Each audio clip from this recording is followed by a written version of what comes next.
E aí, pessoal, bom dia, tudo bem? Como é que vocês estão? Sou Paulo Kriser, CEO da Econodata e cofundador. Vim lá do sul, de Porto Alegre, trouxe o frio para cá, para poder conversar aqui um pouquinho com vocês. Muito bacana ver o pessoal assistindo as palestras aqui, o pessoal sentado, comendo aqui, se divertindo. Muito bom ter essa energia e estar aqui com vocês hoje, tá? A gente vai falar hoje sobre Big Data e prospecção B2B, que são dois assuntos que eu gosto muito e que, quando combinados, trazem uma verdadeira explosão de resultados nas vendas. Tá? Eu vou falar sobre Big Data e prospecção B2B, são dois assuntos muito interessantes. São conceitos que, unidos, trazem uma revolução nas vendas. Big Data é um assunto muito complexo e muito rico. A minha formação é em ciência da computação, depois eu migrei para a área de negócios, e isso fez com que se misturasse essas duas áreas e se trouxesse resultados realmente inovadores. Né? Então, é muito bacana poder compartilhar isso com vocês. Eu sou formado em ciência da computação pela Federal do Rio Grande do Sul, e eu sempre quis ter empresa, sempre quis empreender, e a Econodata é a terceira empresa que eu crio. Tá? Antes da Econodata, eu tive uma empresa chamada Kriser IT, que era uma fábrica de software lá em Porto Alegre, que desenvolveu projetos para grandes clientes, como ADP, Axion e Panvel. Lá no sul, a rede Panvel é uma rede de farmácias muito grande, que tem em cada esquina. Assim. Então, é o grupo de média, realmente um grupo muito grande. Só que, depois de trabalhar na Kriser, eu comecei a querer ter realmente um produto que escalasse, que fizesse a diferença, porque eu estava trabalhando com serviços e não estava conseguindo escalar. Então, eu pensei, não, eu quero desenvolver um produto. E aí surgiu a Econodata, né, com mais 2 sócios, nós somos em 3 sócios, e a gente criou uma plataforma de prospecção B2B que ajuda as empresas a prospectarem de forma muito mais assertiva por meio de uma base de dados. Né, a gente tem uma base hoje com 20 milhões de empresas do Brasil todo. Né, e a Econodata, ela surgiu num apartamento alugado do meu sócio. Então, não era nem uma garagem, o charme de uma garagem do Vale do Silício. Não, era um apartamento alugado mesmo. Mas a sorte é que, logo depois, a gente conseguiu um investimento do Grupo Telefônica por meio da Wire, que é o braço de Venture Capital da Telefônica. Então, isso nos ajudou muito no início. A gente conseguiu também um grant, né, um fomento do Startup Brasil. E fomos selecionados para participar de 2 programas Scale-Up da Endeavor. A Endeavor é aquela organização sem fins lucrativos que fomenta o empreendedorismo mundial. Então, a gente participou do Scale Up Rio Grande do Sul e depois do Empreenda Santander, fazendo parcerias junto ao banco. Tá? Hoje, a gente conta com uma base aí de quase 250 clientes e nós conquistamos, isso foi uma coisa muito bacana que a gente conquistou LinkedIn e Google como os nossos clientes. Né? Eu tive uma reunião no Google na semana passada para conversar com eles. Então, realmente muito, muito feliz com essa conquista. Bom, esse aqui sou eu antes de empreender, aos 24 anos, trabalhando de carteira assinada, tranquilo, de boa. Né? Aqui estava vendo uma vida de boa, assim, bem mais flexível. E esse aqui sou eu hoje. Então, realmente empreender tira os cabelos da gente. Claro que tem o fator genético também, culpa do meu avô, mas empreender tira os cabelos da gente. Essa aqui é a capa da The Economist, de maio de 2017. Lá eles disseram que dados são o novo petróleo. Big Data foi um termo cunhado em 1997 e que realmente significou uma nova era para a sociedade como um todo. Né? Ele mudou a forma como a economia, organizações e diversas outras áreas processam e organizam e tomam decisões em cima dos dados. Tá? Foi uma mudança realmente muito grande, é chamada de nova era. Na ciência, isso é chamada de quarto paradigma, para vocês terem ideia. E, de fato, grandes empresas, como vocês sabem, Google, Facebook, Tesla, extraem massas e massas de dados de diversas fontes, organizam isso e utilizam essas análises para uma melhor tomada de decisão. A maioria de nós está careca de saber os 5 Vs do Big Data, né? Volume, velocidade, variedade, veracidade e valor. Mas o que realmente torna o Big Data tão disruptivo? Qual é a diferença dele? Para a gente conseguir entender esse conceito melhor, a gente tem que contextualizar e trazer alguns outros conceitos em conjunto para entender essa nova revolução. Tá? E um deles é a internet das coisas. A internet das coisas permite que milhões de dispositivos interconectados, diversos pontos, né, de coleta de dados, permitem que esses dispositivos coletem dados e tragam dados para uma fonte para serem posteriormente analisados, cruzados e ajudarem na tomada de decisões. Outro conceito aí mais técnico, tá, que é interessante a gente falar, é o conceito de bancos de dados não relacionais. Tá? Esses são aqueles, simplificando, são aqueles bancos de dados que armazenam os dados de forma não tabular. Né? Diferente dos bancos tradicionais que gravam em tabelas, esses gravam de forma não tabular. Por que esses bancos são tão importantes e eu estou falando isso para vocês? Porque eles ajudam a estruturar melhor os dados e conseguem escalar melhor a aplicação de banco de dados utilizando diversos servidores. Então, quando entra um novo servidor, automaticamente esse banco absorve esse servidor e aumenta a capacidade de armazenamento de dados da rede como um todo. Por isso esse conceito é tão importante. E, além disso, nós temos o conceito de algoritmos paralelos e distribuídos, que nada mais são que algoritmos que dividem um problema muito complexo em diversas pequenas partes e depois organizam todas essas partes para trazer uma solução final para o usuário. Esses algoritmos, tem o Hadoop, o MapReduce, né, enfim, usados pelo Google e Yahoo. Então, o que eles fazem é isso, eles permitem o paralelismo na solução de problemas. Qual é a grande vantagem disso? Eles conseguem resolver problemas que anteriormente eram praticamente insolúveis, por questão de tempo computacional necessário, e agora conseguem ser resolvidos em questões de milissegundos. Então, essa é uma grande diferença, que é o algoritmo que o Google usa. Por último, nós temos, para juntar tudo isso, temos a nuvem que vocês conhecem. A nuvem nada mais é do que um grande conjunto de servidores, de milhares de servidores, e que são abstraídos para uma visão única para o usuário final, como se fosse uma máquina só. Então, de novo, ela permite uma escalabilidade de aplicações muito rápida e sem esforço. Você quer aumentar o seu processamento, quer aumentar a sua memória, adiciona novos nodos, novos servidores na nuvem, ela automaticamente absorve esses nodos e aumenta a capacidade de processamento e memória. Isso aqui, em conjunto com essas tecnologias que eu falei, causam ganhos exponenciais. Assim, é incrível o que dá para se fazer com essas tecnologias. Quem aqui já viu esse filme, Moneyball?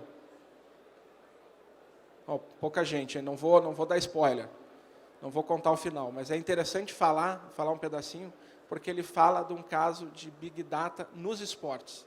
Né, um caso muito, muito interessante. Assim, eu adorei esse filme, foi muito show. Quem não viu, recomendo fortemente. O Brad Pitt ele interpreta um gerente geral de um time chamado Oakland Athletics, que é um time da Liga de Beisebol Americana.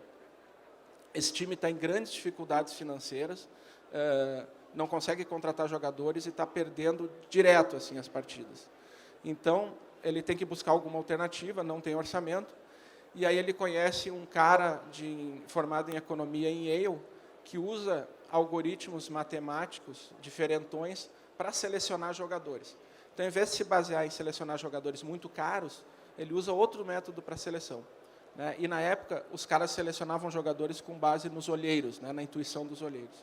Então, ele contrata esse cara para o time, eles montam em conjunto um modelo matemático e estatístico e começam a selecionar jogadores com base, não em ele ser um popstar, mas sim na capacidade de interação e interligação desse jogador com os demais jogadores, para formar um time coeso.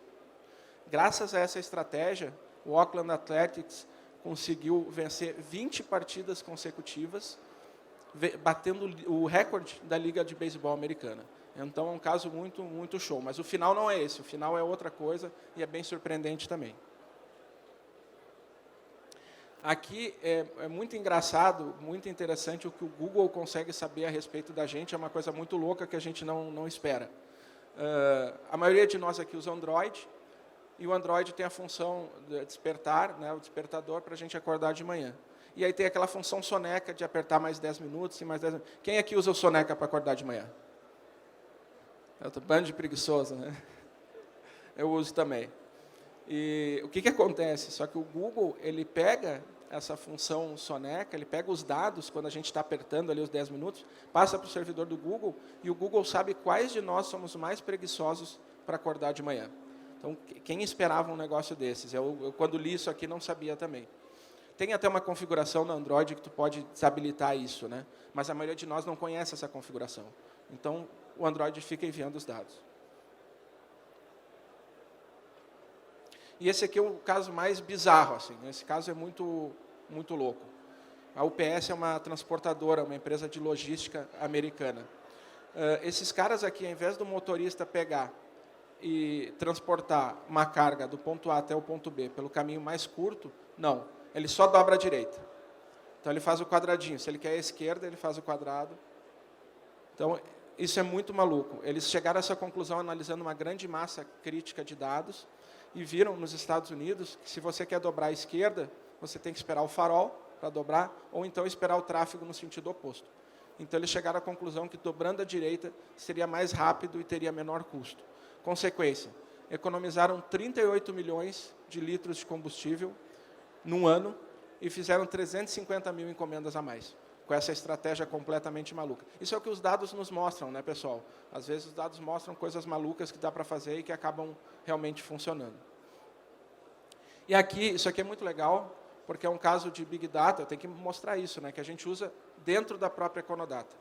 Tá? O que a gente faz aqui?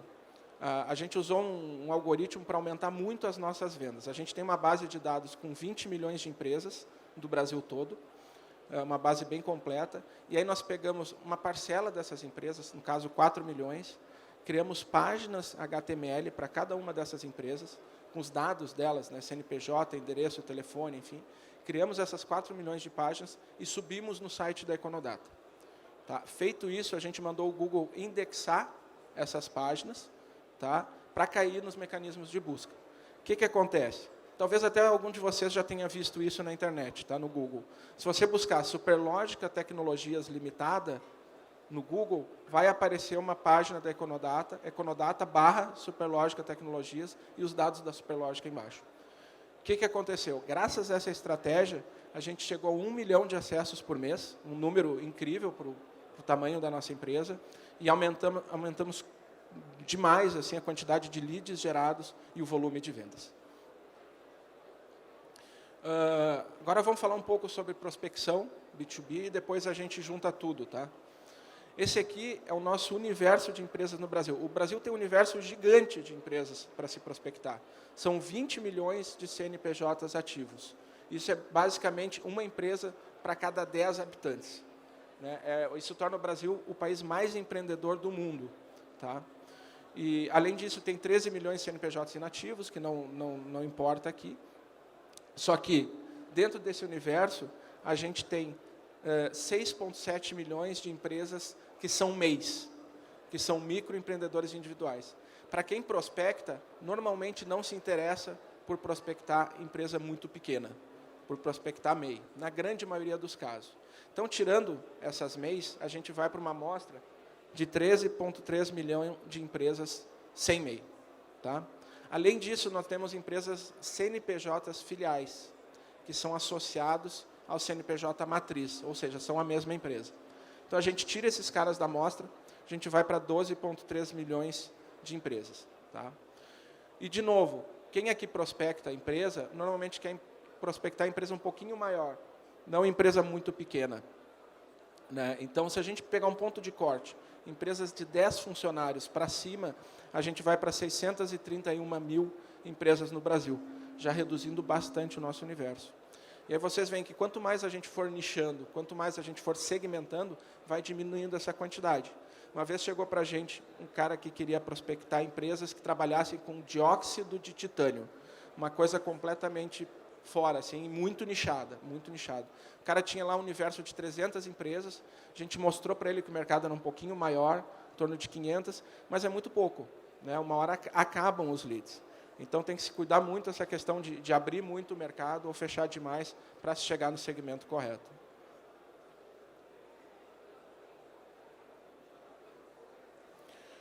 Eu quero disponibilizar aqui para vocês, isso aqui é uma ferramenta muito bacana, totalmente gratuita, que vocês podem utilizar à vontade, na internet, que se chama simulador de prospecção.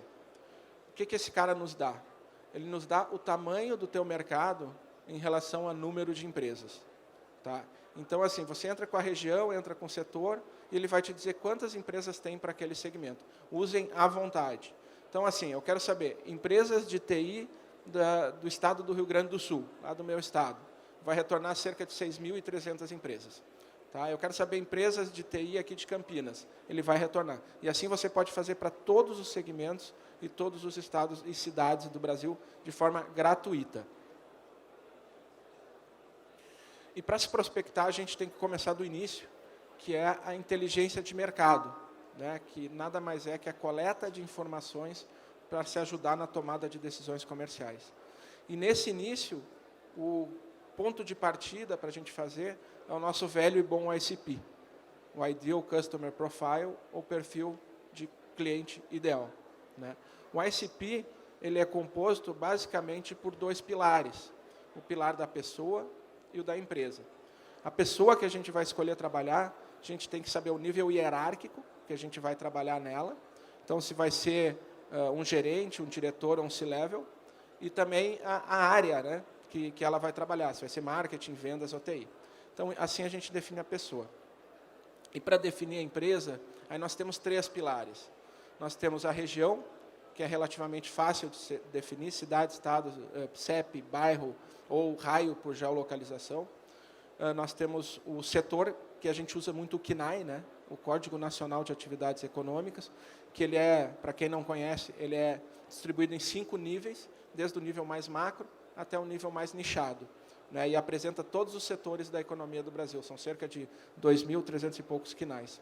O CNAE tem uma desvantagem, que talvez vocês já devam ter notado, que ele não tem o CNAE para alguns tipos de empresas específicas, como, por exemplo, pet shops.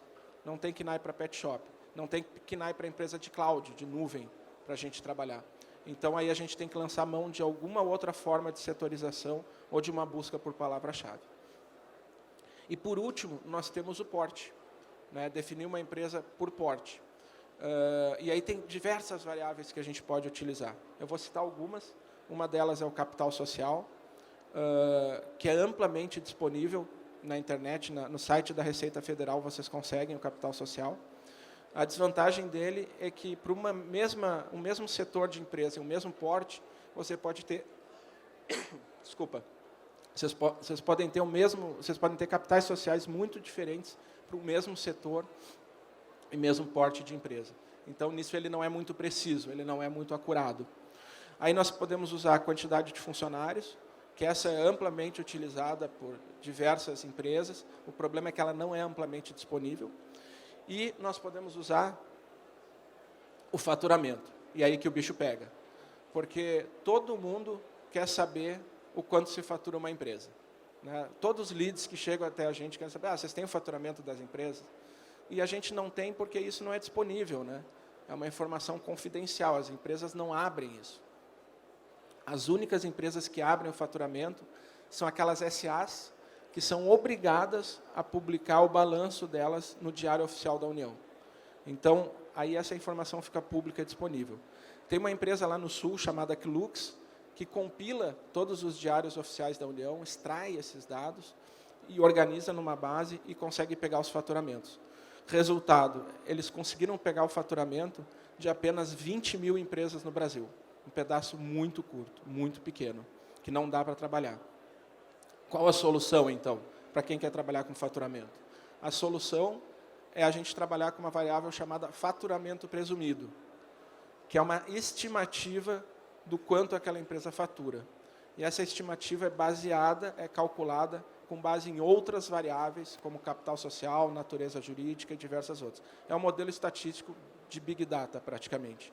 Então, nesse caso, é melhor se trabalhar com faturamento presumido. Acho que é a variável mais assertiva para se trabalhar com porte, quando a gente tem ela disponível.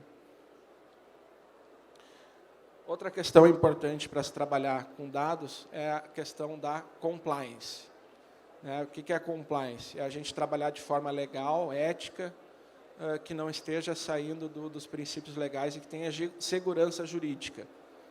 Quem trabalha com dados sabe muito bem a importância da compliance desse tipo de coisa. Eu não consigo vender para um Google ou para um LinkedIn se eu não tiver um acordo, né, uma questão de compliance assinada no contrato. E aqui tem uma história muito interessante para contar para vocês, que pode ter, digamos, determinado funcionário de um órgão do governo, ele tem acesso a uma base de dados X, e ele pega essa base, sai do governo, rouba a base e repassa para um player mais na frente, um Santa Efigênia da vida, alguma coisa assim, e vai repassando esses dados. Tá? E isso é feito de forma ilegal, forma ilícita. O que é feito para tentar se evitar esse tipo de coisa?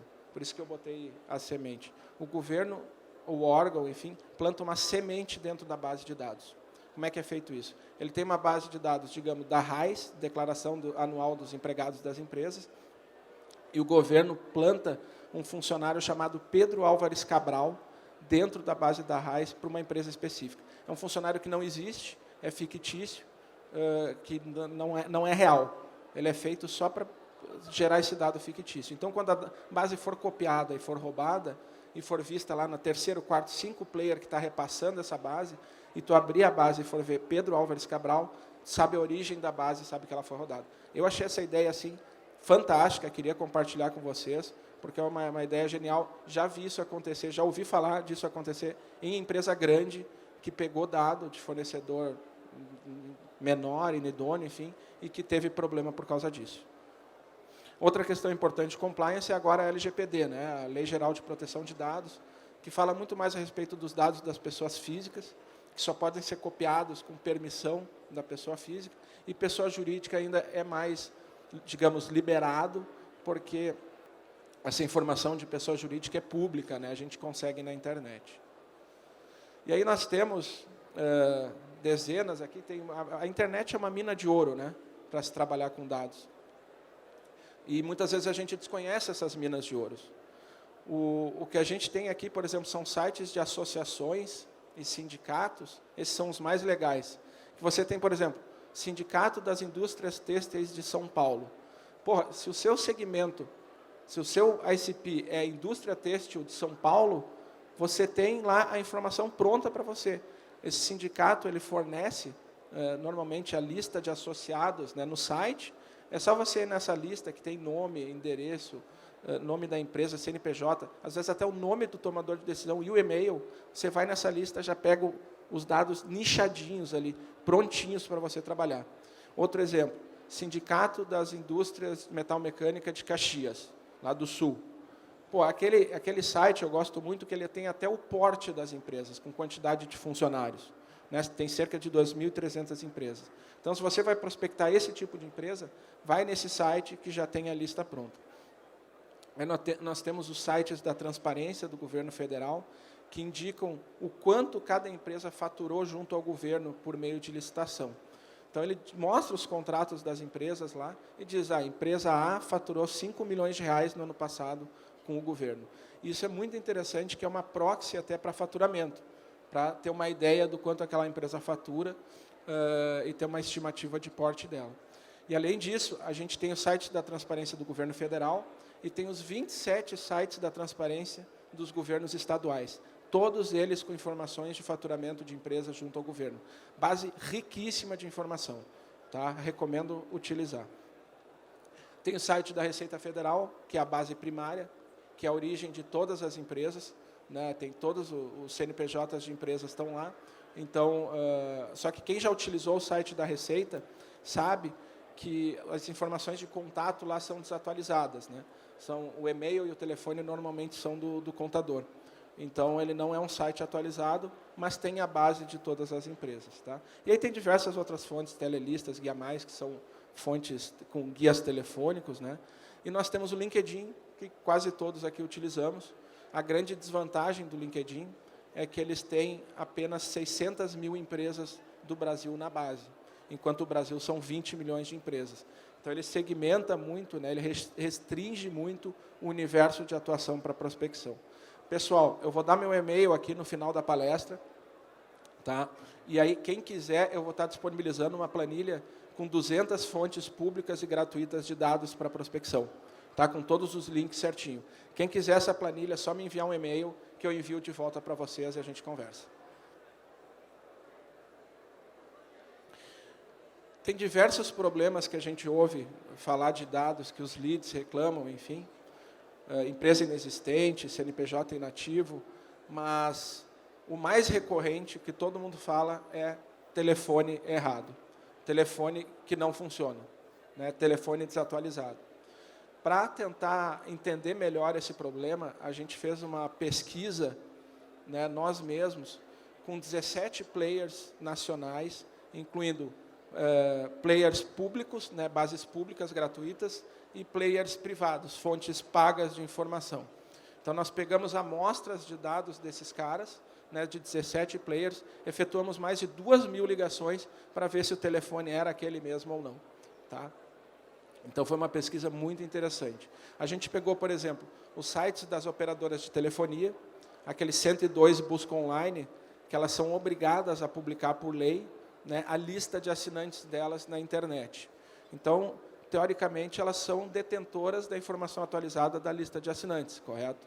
Então, a gente pegou esses 5 sites, 102 busca online, ligamos e fizemos a média da assertividade das ligações. As 5 operadoras deram uma média de 47% de assertividade, quando a gente estava esperando aí em torno de 90%.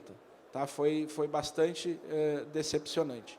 Teve player, teve fornecedor que deu 26% de assertividade, um número assim muito baixo, muito baixo. A gente ficou em torno de 60%, o Google também ficou acima disso, mas o que acontece? No Brasil, a gente está com um mercado muito carente de dados para prospecção. A Econodata surgiu ali em 2013, 2014, para vocês terem ideia, foi um dos primeiros players a surgirem nesse mercado, agora já tem mais alguns, e nos Estados Unidos isso já está muito mais na frente. Tem players como ZoomInfo, Hoovers, Dun & Bradstreet, que trabalham lá há décadas fornecendo esse tipo de dado. E aqui a gente está muito incipiente. Então, a Econodata trabalha muito forte para procurar melhorar o mercado de dados e a qualidade de dados no Brasil. E aí, o que a gente sempre diz para os nossos leads, a gente sempre trabalha de uma forma honesta e transparente, é setar a expectativa. Nunca espere 100% de precisão, nem próximo disso. Vai ter dado errado na sua base? Vai ter sim. A gente procura ter uma assertividade alta, mas vai ter informação errada. Isso a gente sempre fala para setar a expectativa e todo mundo saber o que está comprando.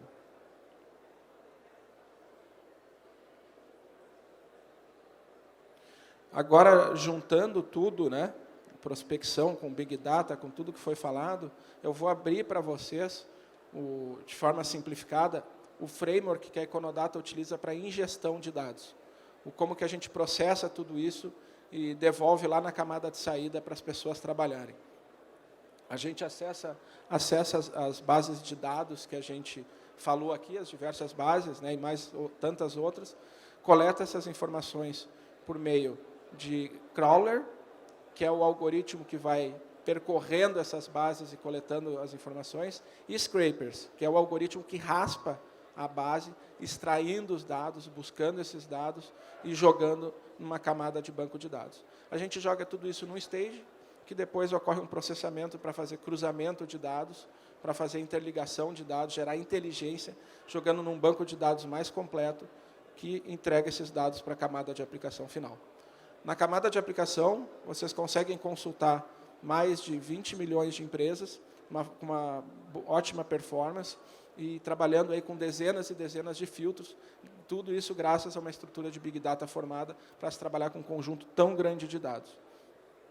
E o legal aqui que eu quero compartilhar com vocês é que pode-se utilizar muitas ferramentas para se trabalhar em cima dos dados, né?